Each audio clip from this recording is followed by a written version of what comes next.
नमस्कार दोस्तों। आज हम इस क्लास में जो हमारी खाद्य सुरक्षा अधिकारी परीक्षा 2024 में होने वाली है, एमपीपीएससी द्वारा आयोजित की जा रही है, एफएसओ फूड सेफ्टी ऑफिसर परीक्षा जो आयोजित की जा रही है, उसका हम सिलेबस समझेंगे कि सिलेबस में हमारे दिया क्या क्या है और हमें पढ़ना क्या क्या है, हमें किस तरह से नंबर ज़्यादा कर सकते हैं इसमें, है ना। इसके बारे में हमें जानना है। ठीक है, हम एक एक पॉइंट के बारे में पढ़ेंगे कि ये हमें इस चीज़ में मतलब एक हिसाब से सिलेबस को एक्सप्लेन करेंगे। हम सिलेबस को एक्सप्लेन ऐसे करेंगे, हमें पढ़ना क्या क्या है ये हमें याद रखना है। ठीक है, जिसमें हमें ये याद रखना है कि हमारे इसमें 2 पार्ट होंगे, खंड आ और खंड बा। इस एग्ज़ाम में कितने पार्ट होंगे? एक ए पार्ट होगा, पार्ट ए होगा, एक पार्ट बी आपको देखने को मिलेगा। ये चीज़ हमें पहले नंबर तो याद रखना है। जो आप अभी स्टार्ट कर रहे हैं तैयारी, ये चीज़ पहले जान लें कि भैया 2 पार्ट होंगे, जो कि टोटल कितने नंबर के होंगे? 450 नंबर के होंगे। ठीक है, कितने नंबर के होंगे? 450 नंबर के होंगे। ठीक है, और सीधे इसका याद रखना, कोई भी मेंस परीक्षा नहीं है, डायरेक्ट इंटरव्यू है जो कि 50 नंबर का होगा। कितने नंबर का होगा? 50 नंबर का होगा। तो ये हमें याद रखना है। अब देखना, जो खंड ए होगा मतलब पार्ट ए होगा जो इसका, इसमें हम पूछेंगे, इसमें जो पूछा जाएगा वो पूछा जाएगा जीएस। जीएस भी जो किस चीज़ से रिलेटेड होगा? एमपी से रिलेटेड होगा। कहाँ से रिलेटेड होगा? एमपी से रिलेटेड होगा। मतलब आपको 50 नंबर की सीधे एमपी पूछी जा रही है। क्या पूछी जा रही है? एमपी पूछी जा रही है। अगर आप एमपी को अच्छे से पढ़ लेंगे तो आपको ये 50 3 नंबर का एक क्वेश्चन होता है, 150 नंबर आपके पक्के हो जाएंगे। मतलब आपको ये याद रखना है कि हमें 50 में से लगभग 40 क्वेश्चन इसमें से सही करना ही करना है। आप कैसे करोगे वो चीज़ आपको देखना पड़ेगा, इसमें मेहनत करनी पड़ेगी। जितनी ज़्यादा मेहनत, देखो इसमें कम मेहनत है, नंबर ज़्यादा है। इसमें मेहनत जो खंड बा है, इसमें मेहनत ज़्यादा है, नंबर कम है। तो ये चीज़ आपको याद रखना है। ठीक है, तो 50 क्वेश्चन आएंगे इसमें, और दूसरा जो पार्ट बी है उसमें 100 क्वेश्चन आएंगे। तो टोटल क्वेश्चन कितने रहेंगे? 150 क्वेश्चन टोटल देखने को मिलेंगे। तो ये चीज़ आपको याद रखना है।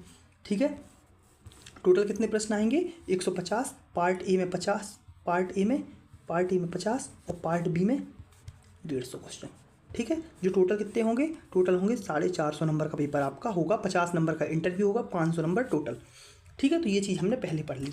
ठीक है, अब इसमें और क्या देखेंगे हम? देखो आप यहाँ पे, तो पहली चीज़ याद रखना है कि 3 घंटे का आपका पेपर होगा।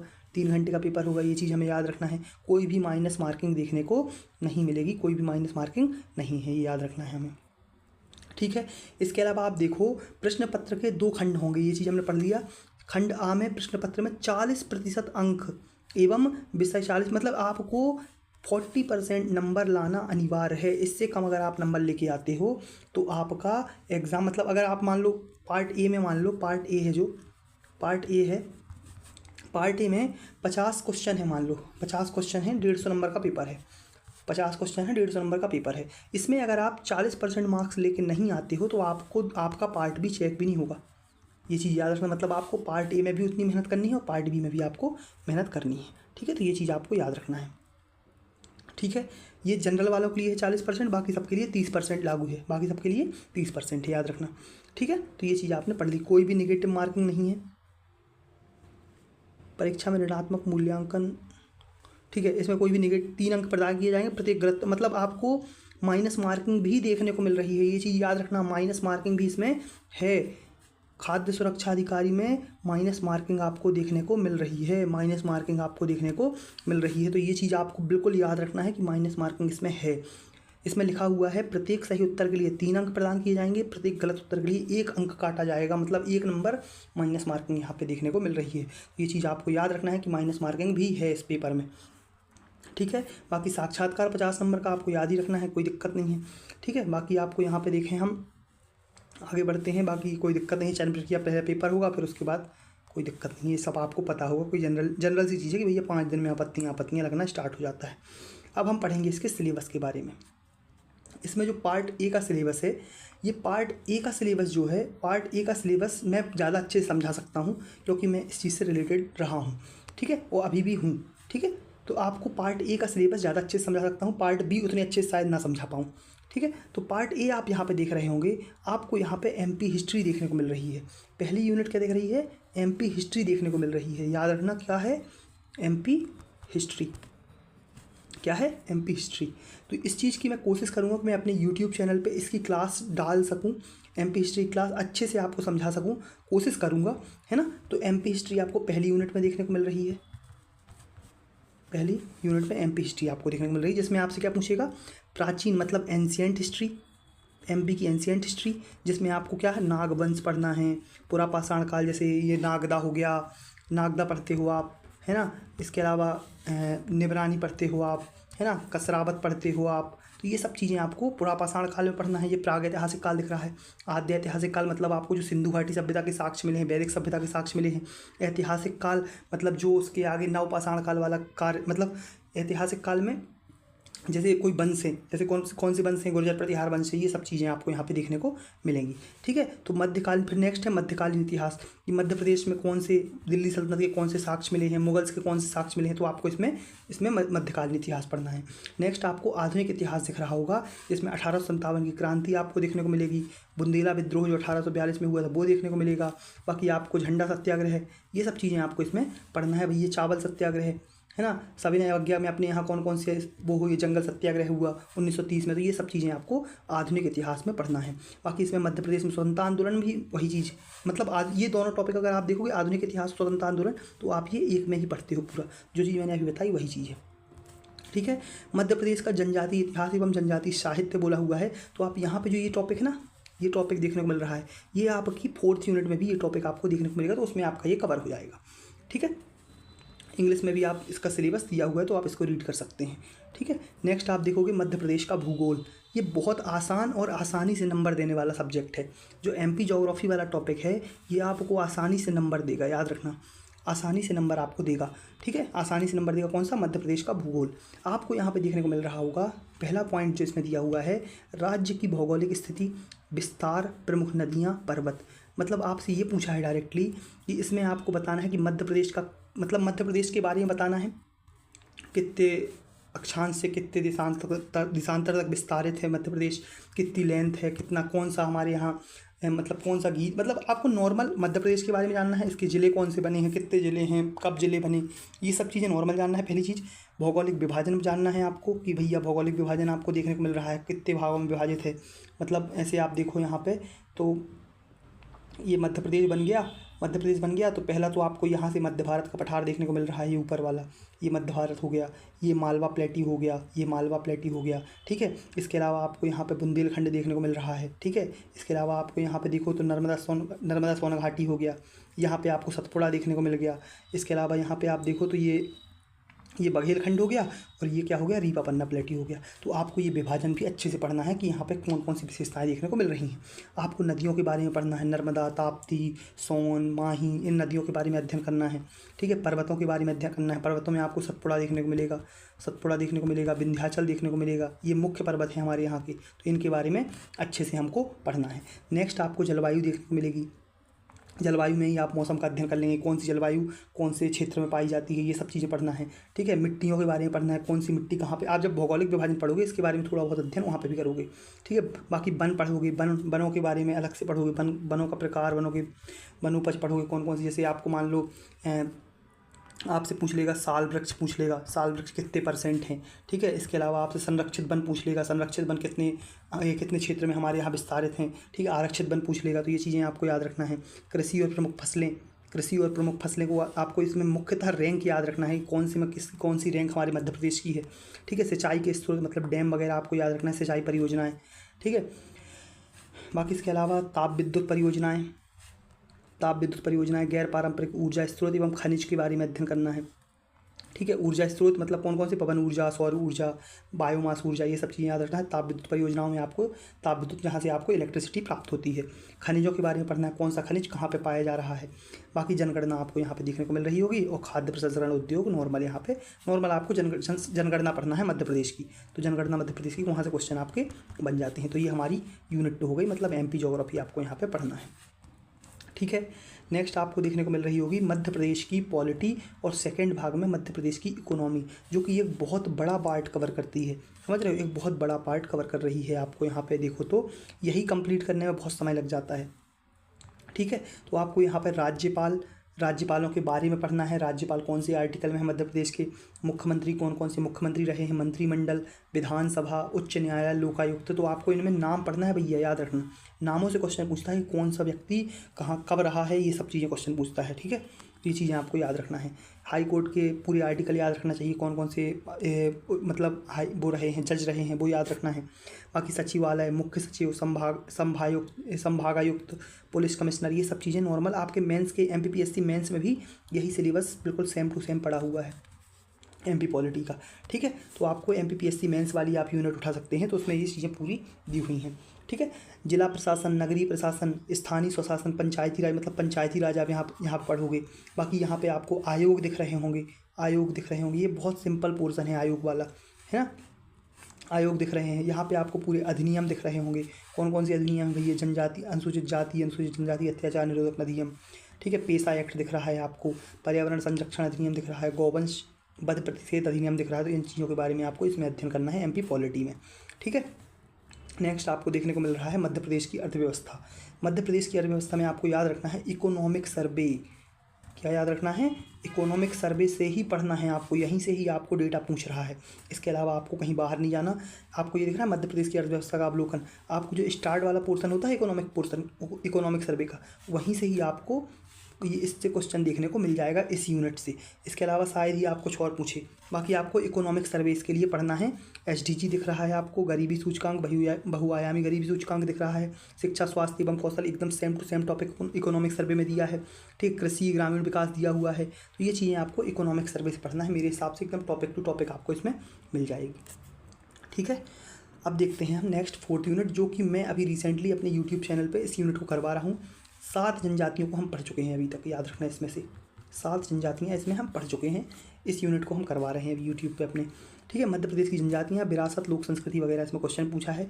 आपको यहाँ पे जनजातियों का भौगोलिक विस्तार कहाँ कहाँ पे विस्तारित हैं, संवैधानिक प्रावधान कौन कौन से हैं उससे रिलेटेड, 342, 340 ये सब। ठीक है, प्रमुख जनजातियाँ एवं विशेष पिछड़ी जनजातियाँ, मतलब बैगा, भारिया और सहरिया जनजाति के बारे में पढ़ेंगे हम इसमें। ठीक है, जनजाति कल्याण के लिए योजनाएं, मतलब कौन कौन सी योजनाएं चल रही हैं उसके बारे में पढ़ेंगे। एकदम पॉइंट टू पॉइंट है इसमें। बाकी ये जनजातियाँ, संस्कृति, परंपरा, जब आप मुख्य जनजातियाँ पढ़ोगे तो ये अपने आप उसके अंदर कवर हो रही हैं। आप क्लास देखिए एक बार उसकी, पूरी जनजाति, ये वाला पूरा पोर्शन उसमें ही जनजाति के अंदर ही कवर हो जा रहा है। जनजातियों का भारत के स्वतंत्रता आंदोलन में योगदान एवं राज्य के प्रमुख जनजातीय व्यक्तित्व, आपको इसमें कौन कौन से टंटिया भील पढ़ना है। टंटिया भील के अलावा फेमा फात्या पढ़ लो भैया आप इसमें, जोधैया बाई पढ़ लो, भूरी बाई पढ़ लो, तो आपको ये जनजाति व्यक्तित्व में ही शामिल है। ठीक है, प्रमुख संस्थान और संग्रहालय, प्रकाशन आदि भी आपको यहाँ पे देखने को मिलेगा। बादल भोई संग्रहालय देखने को मिल जाएगा, तुलसी संग्रहालय देखने को मिल जाएगा। तो ये चीज़ हमने इसमें पढ़ा है। बाकी लोक संस्कृति एवं लोक साहित्य में सिंपल रखना है, मध्य प्रदेश के लोक गायन, मध्य प्रदेश के लोक नृत्य, मध्य प्रदेश के लोक नाटक, तो ये चीज़ें आपको इसमें पढ़ना है। ठीक है, साहित्य में भी आपको देखने को मिल जाएगी रचनाएँ। ठीक है, डन। तो इसमें आपको इस यूनिट को हम अभी कवर कर रहे हैं, तो आप उसी क्लास एक बार देख सकते हैं। ठीक है, बाकी नेक्स्ट जो यूनिट है आपकी इसमें यूनिट 5 में जो करंट अफेयर्स और ICT देखने को मिल रही है। करंट अफेयर्स और ICT एकदम सिंपल रखना है, सिंपल करंट अफेयर्स ही पूछता है। कोई एक बुकलेट उठाना और एकदम उसी को पढ़ के चले जाना, उससे आपको क्वेश्चन देखने को मिल जाएंगे। मध्य प्रदेश महत्वपूर्ण अंतर्राष्ट्रीय एवं राष्ट्रीय समसामयिक घटना, मध्य प्रदेश की महत्वपूर्ण समसामयिक घटना एवं प्रमुख जनकल्याणकारी योजनाएं। सिंपल है, देखो आप एकदम डायरेक्टली करंट के टॉपिक तक दिए हैं उसने। चर्चित व्यक्तित्व महत्वपूर्ण स्थान मध्य प्रदेश के, करंट अफेयर्स में जो चर्चित व्यक्तित्व पढ़ते हैं ना, वहाँ से आपको क्वेश्चन पूछेगा वो। ठीक है, बाकी ICT में देखो तो कंप्यूटर ICT आप दिख रहा है, E-गवर्नेंस दिख रहा है, आर्टिफिशियल इंटेलिजेंस दिख रहा है, क्लाउड कंप्यूटिंग दिख रहा है, इंटरनेट दिख रहा है, डेटा साइंस दिख रहा है, और क्या दिख रहा है, इंटरनेट ऑफ थिंग्स और मशीन लर्निंग। यहाँ पे इतनी चीज़ें आपको इसमें यूनिट 5 में पढ़ना है। ठीक है, यूनिट 5 में इतनी चीज़ें हमें पढ़ना है। तो अभी तक हमने पार्ट A के 50 क्वेश्चन हमने इसमें से कवर हो जाएंगे आराम से। ठीक है, सिंपल है एकदम, ज़्यादा डीप नहीं है, इससे ऊपर पढ़ना है, ज़्यादा अंदर उसके नहीं पढ़ना आपसे। और मैक्सिमम से मैक्सिमम आपको 40 से 42 क्वेश्चन इसमें सही करके आना है, याद रखना। यहाँ से आपकी स्कोरिंग बढ़ जाएगी। ठीक है, बाकी अब देखिए इसके बारे में मेरे को उतना नॉलेज नहीं है, लेकिन फिर भी मैं कोशिश करूँगा कि आपको यहाँ पे समझा सकूँ। ठीक है, आप यहाँ पे देखो कि भैया पहली यूनिट जो है, इसमें 10 यूनिट होंगी टोटल, याद रखना। प्रत्येक यूनिट से 10-10 क्वेश्चन आएंगे, जिसमें से 300 नंबर का टोटल रहेगा। कितने नंबर का? 300 नंबर का टोटल रहेगा। आप यहाँ पे देखो, बुनियादी खाद्य विज्ञान का परिचय आपकी पहली यूनिट में है।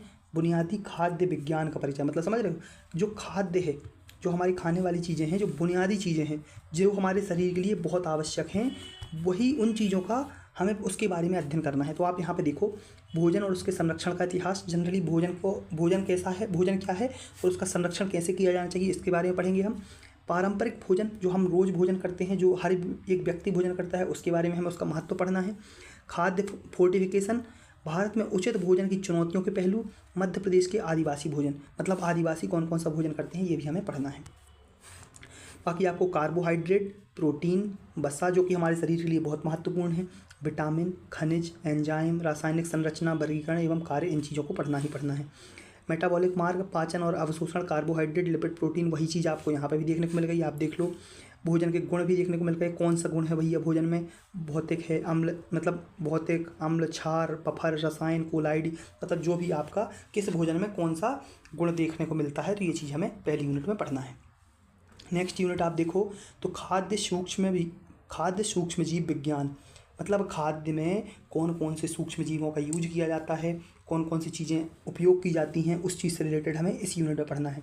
सूक्ष्म जीवों के सामान्य विशेषताएं देखने को मिल रही हैं, वर्गीकरण, आकृति कौन कौन सी है उनकी, शरीर क्रिया विज्ञान, विकास, पोषण और प्रजनन, और माइक्रोबियल वृद्धि देखने को यहाँ पे मिल रही है।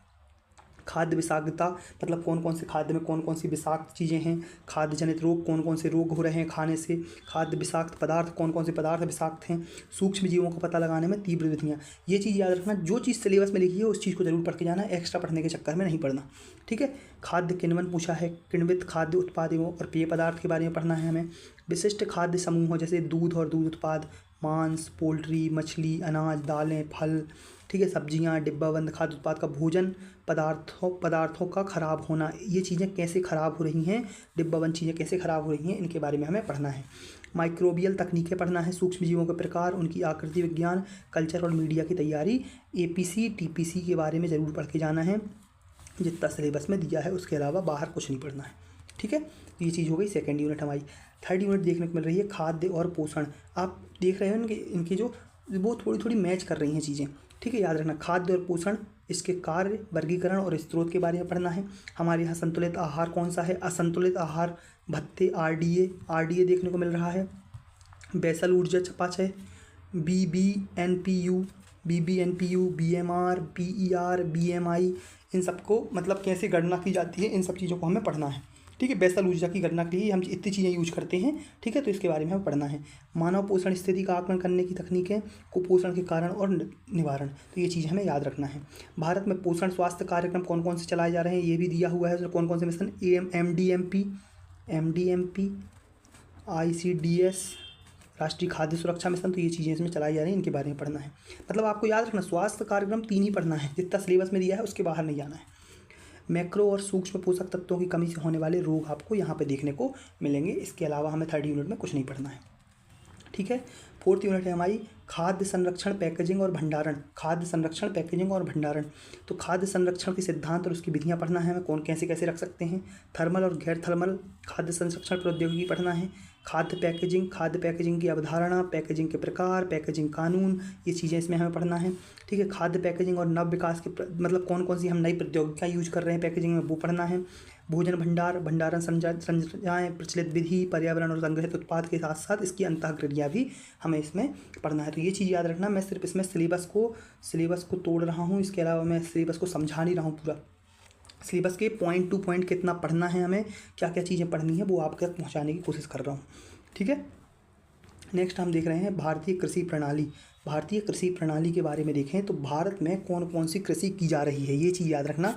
ये आप नॉर्मल भी पढ़ोगे ना, मान लो जैसे कौन कौन सी कृषि हो रही है भारत में, कृषि की स्थिति क्या है, ठीक है। पारंपरिक और आधुनिक कृषि प्रणालियों के प्रकार, मतलब आपसे जो इंडियन ज्योग्राफी में हम जो कृषि पढ़ते हैं उसके बारे में अगर आप पढ़ लोगे कि तो वो भी आपके लिए बहुत हो जाएगा। आपको यहाँ पे दिख रहे हैं, देखो पशुधन भी इसी में आता है। डेयरी, सुअर पालन, बकरी पालन, कुक्कुट पालन, बत्तख प्रणाली, इन चीज़ों में अध्ययन करना है, ठीक है।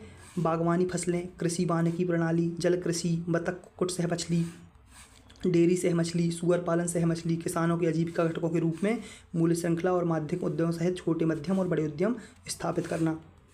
नाबार्ड के बारे में पढ़ना है, ICAR के बारे में पढ़ना है, तो इसमें पढ़ना है भैया खेत आधारित आजीविका के अवसरों को बढ़ावा देने में शामिल केंद्र और राज्य सरकार, सार्वजनिक और निजी संगठनों की योजनाएं और कार्यक्रम, इसके बारे में मतलब जो खेती आधारित आजीविका के अवसरों को बढ़ाए उसमें योजनाएं कौन कौन सी चलाई जा रही हैं उसके बारे में हमें इसमें पढ़ना है। तो भारतीय कृषि प्रणाली के बारे में इतना पढ़ना है हमें इसमें। नेक्स्ट यूनिट दिख रही है खाद्य सुरक्षा, गुणवत्ता नियंत्रण, स्वच्छता एवं मानक। तो आपको हेडिंग से ही समझ में आ रही है, खाद्य सुरक्षा के बारे में पढ़ना है, उसकी गुणवत्ता नियंत्रण कैसे किया जाए वो पढ़ना है, स्वच्छता कैसे रखी जाए वो पढ़ना है, और इसमें कौन कौन से मानक स्थापित किए जाएंगे वो पढ़ना है। तो आप देखो सिलेबस में यही चीज़ें मिलेंगी। खाद्य सुरक्षा दिख रहा है आपको, परिभाषा, भूमिका, महत्व, मानक और प्रभावित करने वाले कारक। ठीक है। दूसरा दिख रहा है आपको खतरे और जोखिम, खतरों के प्रकार, कौन कौन से खाद्य सुरक्षा के लिए खतरे हैं, तो भौतिक, रासायनिक, जैविक खतरे, खतरों का प्रबंधन, जो आपने गुणवत्ता नियंत्रण दिख रहा है, प्रबंधन आपको दिख रहा है, तो ये भी हमें पढ़ना है। खाद्य सेवा प्रतिष्ठानों में स्वच्छता एवं साफ सफाई, आपने स्वच्छता वाला ये पढ़ा, स्वच्छता पढ़ना है हमें। साफ सफाई, परिचय, संदूषक के स्रोत और उनका नियंत्रण कैसे किया जाए, अपशिष्ट निपटान, कीट और कृंतक नियंत्रण, कार्मिक स्वच्छता। बाकी आपको नेक्स्ट दिखेगा मानक, सुरक्षा प्रबंधन की बुनियादी अवधारणाएं, पीआरपी, जीएचपी, जीएमपी, ये सब चीज़ों के बारे में हमें इसमें पढ़ना है। बाकी यहाँ पे मानक दिख रहे हैं FSMS 22,000, ISO 22,000 2005, वैश्विक खाद्य सुरक्षा प्रबंधन प्रणाली के बारे में हमें इसमें अध्ययन करना है। ठीक है। आपको नेक्स्ट दिख रही है एकीकृत कृषि उत्पादन प्रौद्योगिकी, आपको 7th यूनिट देखने को मिल रही है इसमें। ठीक है। तो मध्य प्रदेश की कृषि एवं पशुधन की प्रमुख विशेषताएं इसमें पढ़ना है हमें। फसल उत्पादन, कौन कौन सी फसल का उत्पादन कितना हो रहा है, अनाज, दालें, तिलहन, मिलेट्स, बागवानी, इन चीज़ों के बारे में। मसाले पढ़ना है, कौन कौन सी मसाले हमारे यहाँ हो रहे हैं। ठीक है। पशुपालन हम किस किस चीज़ों को कर रहे हैं ये याद रखना, बकरी पालन, कुक्कुट पालन, इन चीज़ों के बारे में पढ़ना है। कटाई उपरांत प्रबंधन के बारे में हमें पढ़ना है भैया, ऊर्जा प्रबंधन, जल संरक्षण प्रबंधन, मृदा स्वास्थ्य, इन सब चीज़ों के बारे में इसमें हमें पढ़ना है। ठीक है। बाकी नेक्स्ट देखने को मिल रहा होगा 8th यूनिट पशु उत्पाद प्रसंस्करण, जो पशुओं से उत्पाद प्राप्त हो रहे हैं उनका प्रसंस्करण हम कैसे करेंगे। तो याद रखना, मांस मिल रहा है हमें, मांस के प्रकार, बूचड़खाना, कोमलीकरण और इलाज इसका, मछली और कुक्कुट प्रसंस्करण पढ़ना है। अंडे के बारे में पढ़ना है हमें, याद रखना, अंडा एवं अंडा उत्पादों का प्रसंस्करण, दूध का प्रसंस्करण कैसे कर रहे हैं, आइसक्रीम, मक्खन, पनीर वगैरह, दूध में मिलावट और उसका आकलन कैसे कर रहे हैं, हमें ये पढ़ना है इसमें। ठीक है। नेक्स्ट आपको दिख रहा है खाद्य प्रसंस्करण प्रौद्योगिकी, खाद्य प्रसंस्करण प्रौद्योगिकी। तो खाद्य प्रसंस्करण प्रौद्योगिकी कौन कौन सी यूज कर रहे हैं भैया, वही पढ़ना है हमें। तो गैर थर्मल प्रौद्योगिकियाँ, जिसमें हमें कौन कौन सी, माइक्रो निस्पंदन, उच्च दबाव प्रसंस्करण, अल्ट्रा निस्पंदन, रिवर्स ऑस्मोसिस, इतना ही पढ़ना है। इतने 4 टॉपिक दिए हैं, यही पढ़ना है। अल्ट्रा उच्च वोल्टेज विद्युत क्षेत्र, शीत प्लाज्मा का उपयोग। ठीक है। न्यूट्रास्यूटिकल्स और कार्यात्मक खाद्य पदार्थ, जंक फूड के बारे में पढ़ना है इसमें। फिर नेक्स्ट आप देख रहे हो, नेक्स्ट देखोगे तो खाद्य संरक्षण की विधियां पढ़ना है हमें, कौन कौन सी, पाश्चरीकरण, सांद्रण, डिब्बाबंदी, निर्जलीकरण, हिमीकरण, किण्वन, विकिरण और खाद्य योजक, इतना ही पढ़ना है। Aseptic preservation, hurdle technology. ठीक है। इन चीज़ों के बारे में हम थोड़ा बहुत देखेंगे। नवीन टेक्नोलॉजी में आप देखो तो भैया ohmic heating, dielectric heating, infrared और इंडक्शन हीटिंग देखने को मिल रही है। बाकी लास्ट यूनिट आपको कानून, प्रणयन और विकास योजनाएं यहाँ पे देखने को मिल रही हैं, कौन कौन से कानून हमारे यहाँ हैं खाद्य से रिलेटेड। तो देखो यही भी कानून है, राष्ट्रीय और अंतर्राष्ट्रीय खाद्य कानून मानक, खाद्य नियामक व्यवस्था, FSSA, कोडेक्स एलिमेंट्रियस कमीशन, वैश्विक परिदृश्य, CAC यहाँ पे देखने को मिल रही है। बाकी आपको यहाँ पे थोड़ा सा और इसके बारे में हमें पढ़ना है कि भैया कौन कौन से कानून हमारे यहाँ देखने को मिल रहे हैं। ठीक है। कौन कौन से कानून हमारे यहाँ देखने को मिल रहे हैं। तो ये हमारा पूरा सिलेबस डिकोडिंग हो गई। बस अपने को इंपॉर्टेंट क्या याद रखना है भैया, पहला पार्ट हमारा 50 क्वेश्चन का होगा, दूसरा पार्ट 150 क्वेश्चन का होगा। ये याद रखना है ज़रूर कि भैया माइनस मार्किंग है, नहीं तो आप पूरे क्वेश्चन अटेम्प्ट करके गलत करके चले जाओ। तो माइनस मार्किंग है, ये हमें याद रखना है। एक ही पेपर होगा, उसके बाद सीधे इंटरव्यू होगा, ये याद रखना है। ठीक है। तो बढ़िया दिल लगा के पढ़ाई करिए भैया। अभी आया है, आज ही सिलेबस आया है इसका नया, तो इसमें इसलिए मैंने आपको ये बता दिया। ठीक है। तो धन्यवाद भाई लोग।